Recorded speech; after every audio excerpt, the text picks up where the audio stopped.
Les amis, pour commencer ce culte, nous allons nous laisser conduire par l'orgue.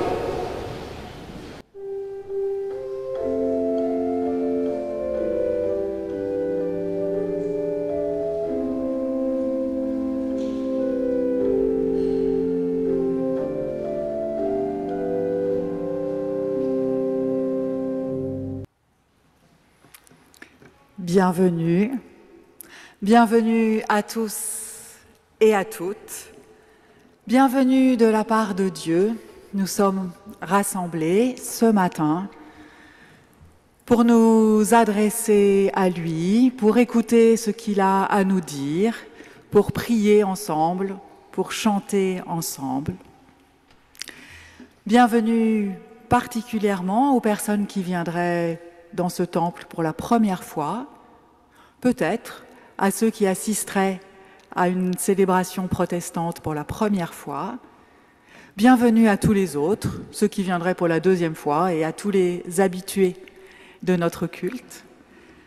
Bienvenue à vous qui êtes protestants, bienvenue à vous qui n'êtes pas protestants, et bienvenue à toutes celles et ceux qui ne savent pas très bien ce qu'ils sont. Je suis sûre que vous êtes nombreux et nombreuses dans ce cas. Bienvenue aux enfants, à leurs parents, à leurs familles, bienvenue à tout le monde. Les enfants, vous pouvez presque faire ce que vous voulez pendant le culte, vous pouvez bouger. Et si vous courez partout, alors je vous demande d'enlever vos chaussures. Les parents, vous pouvez y veiller, s'il vous plaît. Ça fait beaucoup moins de bruit sans les chaussures. Et nous écoutons ce que Dieu a à nous dire. Ce message d'amour et d'espérance que nous répétons inlassablement. Qui que vous soyez, d'où que vous veniez et où que vous alliez, Dieu vous donne sa grâce et sa paix dans votre cœur et dans votre vie, par son Fils Jésus, le Christ. Amen.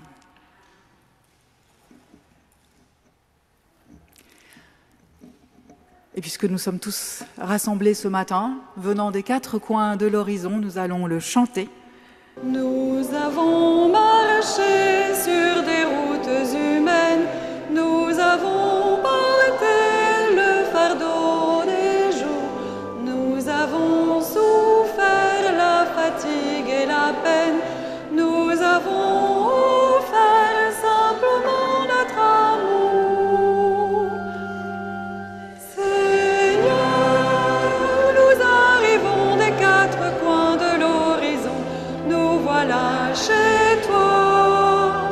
Seigneur, nous arrivons des quatre coins de l'horizon, dans ta maison. J'ai oublié de souhaiter la bienvenue à toutes les personnes qui sont dans ce culte par Zoom. Merci d'être là avec nous. Et aussi à nos frères et sœurs de la communauté méthodiste John Wesley qui sont avec nous pour ce culte et qui interviendront tout à l'heure. Et tout de suite, je vous laisse avec Frédéric pour la louange. Notre Dieu, tu es partout près de nous. Tu es au-dessus de nous pour nous faire du bien. Tu es au-dessous de nous pour nous porter. Tu es devant nous pour nous conduire. Tu es derrière nous pour nous guider. Tu es autour de nous et plus particulièrement autour de Sibylle et de sa famille pour l'entourer et nous entourer de ta tendresse. En ce moment si particulier où nous accueillons Sibylle, tu es bien là, dans cette maison, avec nous, assis à cette table. Tu es à nos côtés, dans notre sommeil, dans toute notre vie. Tu nous tiens la main et tu nous rassures dans toutes nos peurs. Et tu accueilles toutes nos questions. Tu es bien là, bien présent dans toutes nos vies. Et je vous invite à poursuivre notre louange en méditant le psaume 100. Acclame le Seigneur, terre entière. Servez le Seigneur avec joie. Entrez en sa présence avec des cris de joie. Sachez que le Seigneur est Dieu. C'est lui qui nous a fait et nous lui appartenons. Nous sommes son peuple, le troupeau qu'il fait paître. Entrez par ses portes avec reconnaissance. Entrez dans les cours de son temple avec des louanges. Célébrez-le et bénissez son nom. Car le Seigneur est bon, sa fidélité est pour toujours, sa constance de génération en génération. Amen. Je louerai l'Éternel de tout mon cœur. Je raconterai toutes tes merveilles. Je chanterai ton nom. Je louerai l'Éternel de tout mon cœur. Je ferai de toi le sujet de ma joie. Alléluia.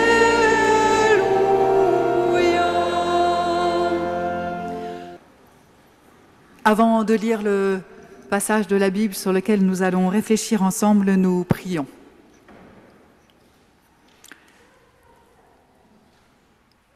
Ô notre Dieu, merci pour cette vie que tu nous donnes.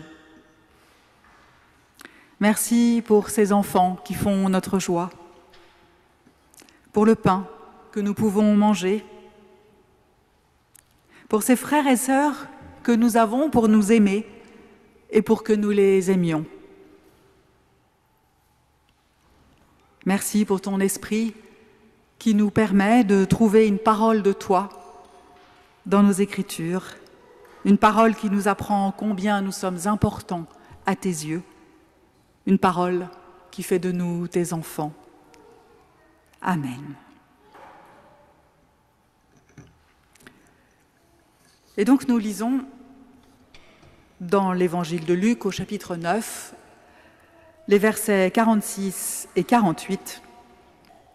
Ils se mirent à raisonner entre eux pour savoir qui parmi eux était le plus grand. Le « ils », c'est les disciples de Jésus. Ils se mirent à raisonner entre eux pour savoir qui parmi eux était le plus grand. Jésus, qui connaissait leur raisonnement, prit un enfant, le plaça près de lui et leur dit : « Quiconque accueille cet enfant en mon nom, m'accueille moi-même, et quiconque m'accueille, accueille celui qui m'a envoyé. En effet, celui qui est le plus petit parmi vous tous, c'est celui-là qui est grand. » Alors nous, bien sûr, on ne ferait jamais ça, n'est-ce pas, de discuter entre nous pour savoir qui est le plus grand, qui est le plus fort, le plus intelligent, le plus rapide, le plus beau. Et de toute façon, ces paroles de Jésus ne fonctionneraient pas pour nous dans notre société où, comme on dit, les enfants sont rois. Évidemment, il peut exister à l'échelle individuelle des situations très différentes. Mais d'une façon générale, on est prêt à sacrifier beaucoup pour les enfants. Pour les nôtres, bien sûr, quand on en a, mais aussi pour les enfants en général. Dans notre société, s'il y a quelque chose à sauvegarder coûte que coûte, et avant tout, ce sont bien les enfants. Alors, c'est certainement parce qu'on les reconnaît comme des personnes faibles. Il faut les protéger. Si on ne le fait pas, on n'est pas quelqu'un de bien. Ça, c'est le fameux « les femmes et les enfants d'abord », qui dit bien que ces pauvres créatures que sont les femmes et les enfants, et en premier lieu les femmes, sont bien incapables de se sauver elles-mêmes et de se tirer d'un mauvais pas sans l'aide d'un adulte masculin. Mais aussi, je crois qu'on reconnaît dans les enfants quelque chose de pur, quelque chose qu'on admire, comme une part de nous-mêmes, peut-être fantasmée, que l'on voudrait préserver coûte que coûte. Et puis, il y a aussi certainement l'idée que le futur de l'humanité, que nous voyons encore trop souvent comme le futur de la création, ou plutôt on voit trop souvent le futur de la création comme uniquement le futur de l'humanité, bref, ce futur n'existera que s'il y a encore les êtres humains. Les enfants incarnent donc quelque chose de plus grand que nous, qui nous dépasse et nous survit. À l'époque de Jésus, c'est un peu différent. Les enfants ne comptent quasiment pour rien, et en tout cas ne sont rien en tant qu'individu. Un enfant, ça ne compte pas. Et donc c'est justement un enfant que Jésus prend près de lui, qu'il met en avant comme un exemple de ce qui est le plus petit. Alors, pas en taille, hein, mais je ne sais pas comment dire en importance, en valeur. Je me dis que si Jésus était là, de nos jours, et qu'il voulait nous dire la même chose, je ne suis pas sûre qu'il prendrait un enfant. En y réfléchissant, je pense qu'il prendrait un vieux, et même peut-être une vieille. Parce que nous avons inversé l'échelle des valeurs. Les enfants sont ce qui compte le plus, et il faut bien le dire, les vieux, ce qui compte le moins. Alors ne me dites pas que toute personne a la même valeur, parce que dans les faits, ce n'est pas vrai. Les vieux, comme les enfants d'ailleurs, ne travaillent pas, ils n'ont pas une activité à valeur ajoutée pour la société, ils ne contribuent pas au progrès, et pourtant les uns, les enfants, sont vénérés, alors que les autres, les vieux, sont déconsidérés.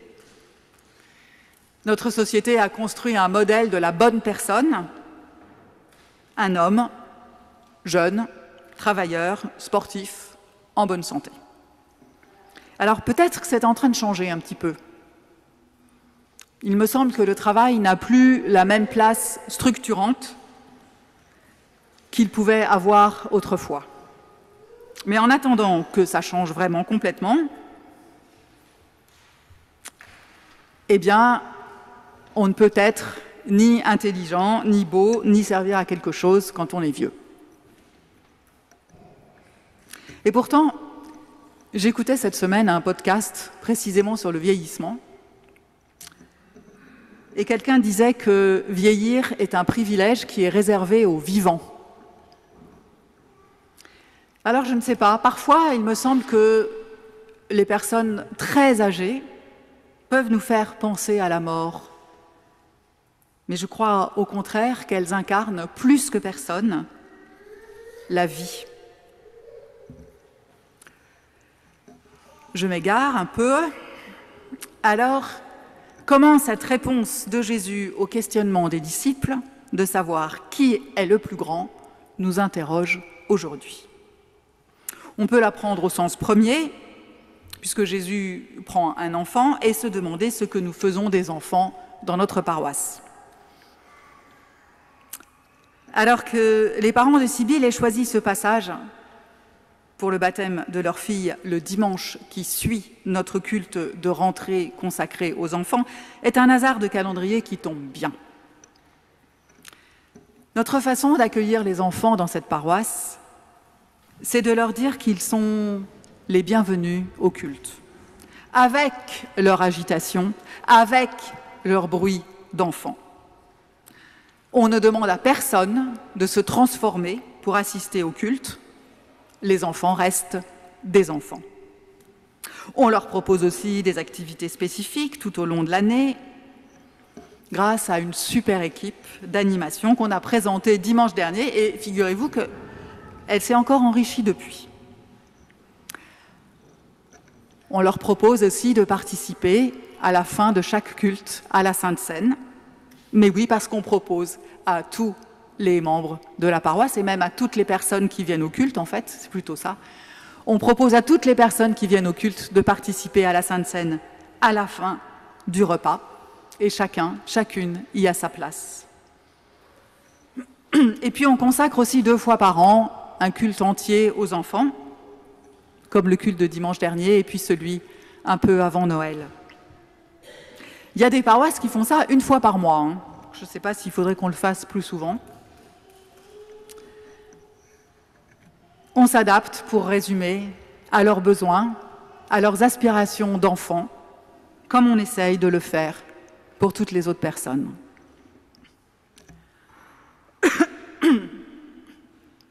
Alors, si je continue à extrapoler la réponse de Jésus à notre temps, on peut aussi se demander quel accueil nous réservons dans cette paroisse aux personnes âgées.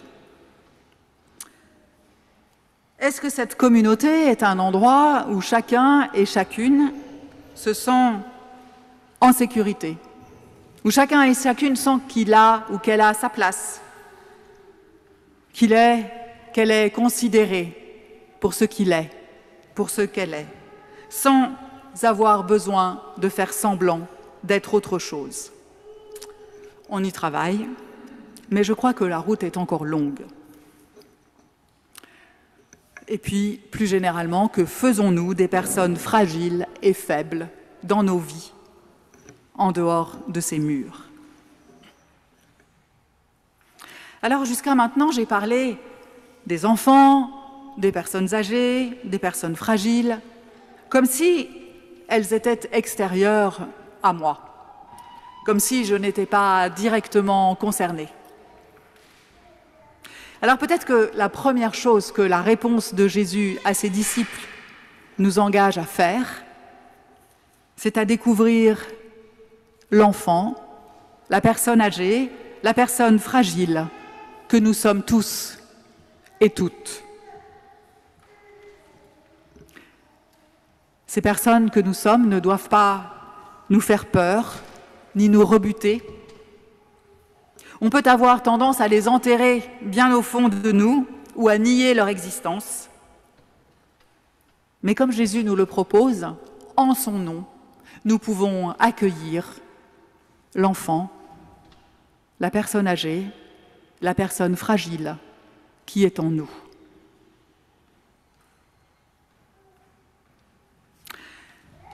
Et puis, il me semble qu'il est aussi temps de cesser de découper l'humanité en tranches d'âge, en niveau d'importance, de valeur, de mérite, de capacité, de richesse, de ce que vous voulez. Et finalement, moi, je ne suis pas sûre que j'ai envie de répondre aux disciples une réponse qui n'est pas celle qu'ils attendaient, que le plus grand n'est pas le plus grand, mais en fait le plus petit, et réciproquement. J'aurais plutôt envie de leur dire que ça n'est pas la bonne question, que ça n'est pas la bonne approche.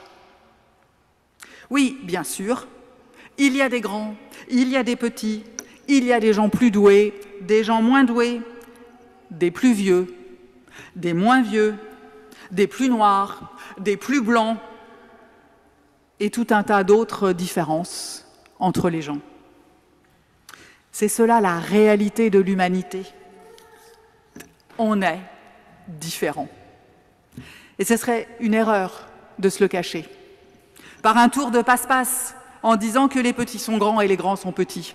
Mais non, les grands sont grands et les petits sont petits. C'est cet ensemble composite, pas du tout lisse, plutôt rugueux, qui reflète la puissance de vie que Dieu nous transmet, qui reflète Dieu. C'est cet ensemble composite qui est Dieu. Bien sûr, Dieu n'est pas limité à l'humanité, mais l'humanité est une des façons qu'a Dieu de s'exprimer, de se manifester. Dieu se manifeste aussi ailleurs, dans la nature, dans l'univers qui nous entoure. Et Dieu n'est pas réductible à ces manifestations. D'une certaine façon, Dieu se dépasse, il est au-delà de lui-même. Toujours est-il que si nous voulons bien regarder la part de Dieu qui est en nous, alors cela ne fait aucun sens de chercher à classer les gens selon leur taille, leur foi, leur intelligence, leur couleur, etc. Il ne s'agit jamais de dire que nous sommes tous pareils, c'est évidemment faux, mais de dire que ces différences n'ont pas d'échelle de valeur. On ne peut pas dire qu'il y en a des mieux et des moins bien, il y en a juste des différents. Il me semble que Jésus nous montre quand même cette voie. Dans les épisodes de sa vie qui nous sont rapportés, il interagit avec beaucoup de personnes différentes, on le souligne très souvent, des personnes qui sont très loin de correspondre au modèle des personnes respectées de sa société, des personnes qui sont très loin d'observer tous les codes qu'il faudrait. Il y a des enfants qui, comme je vous l'ai dit, à l'époque ne sont rien, des femmes, pas beaucoup plus. Il y a des personnes malhonnêtes dans les gens que Jésus fréquente. Il y a des étrangères, mon Dieu. Il y a tout un tas de rebuts de la société. Et même si parfois Jésus les transforme, les guérit, pour les faire sortir de leur mise à l'écart et les réinsérer dans la société, moi je crois qu'il les prend pour ce qu'ils sont. Il les respecte dans ce qu'ils sont, même si c'est en dehors des normes de la société.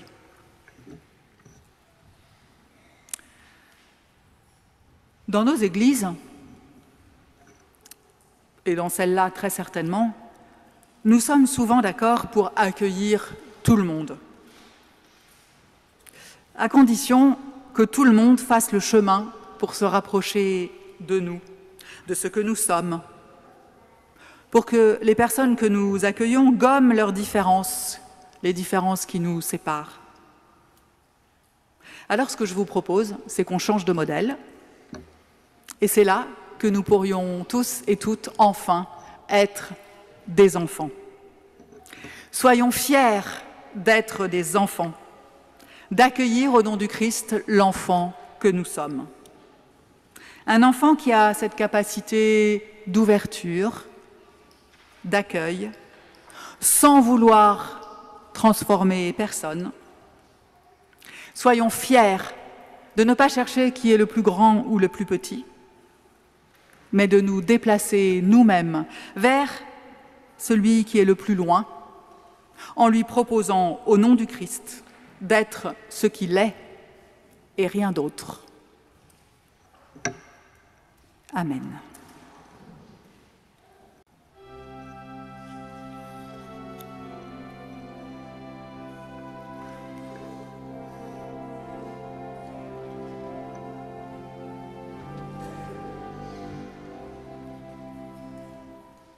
Alors c'est maintenant le moment de l'offrande. C'est une façon pour nous de participer activement au culte et aussi de partager nos biens.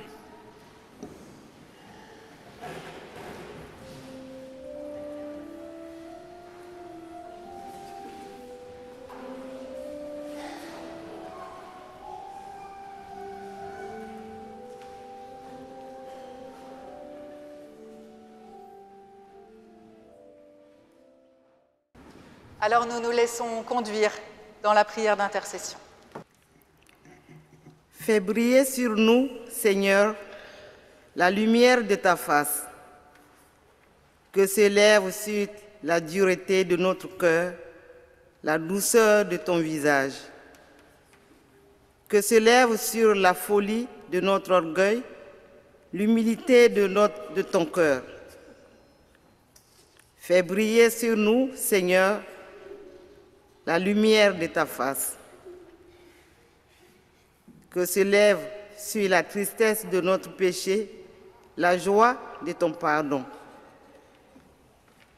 que s'élève sur le sommeil de notre mort, la clarté du jour d'éternité.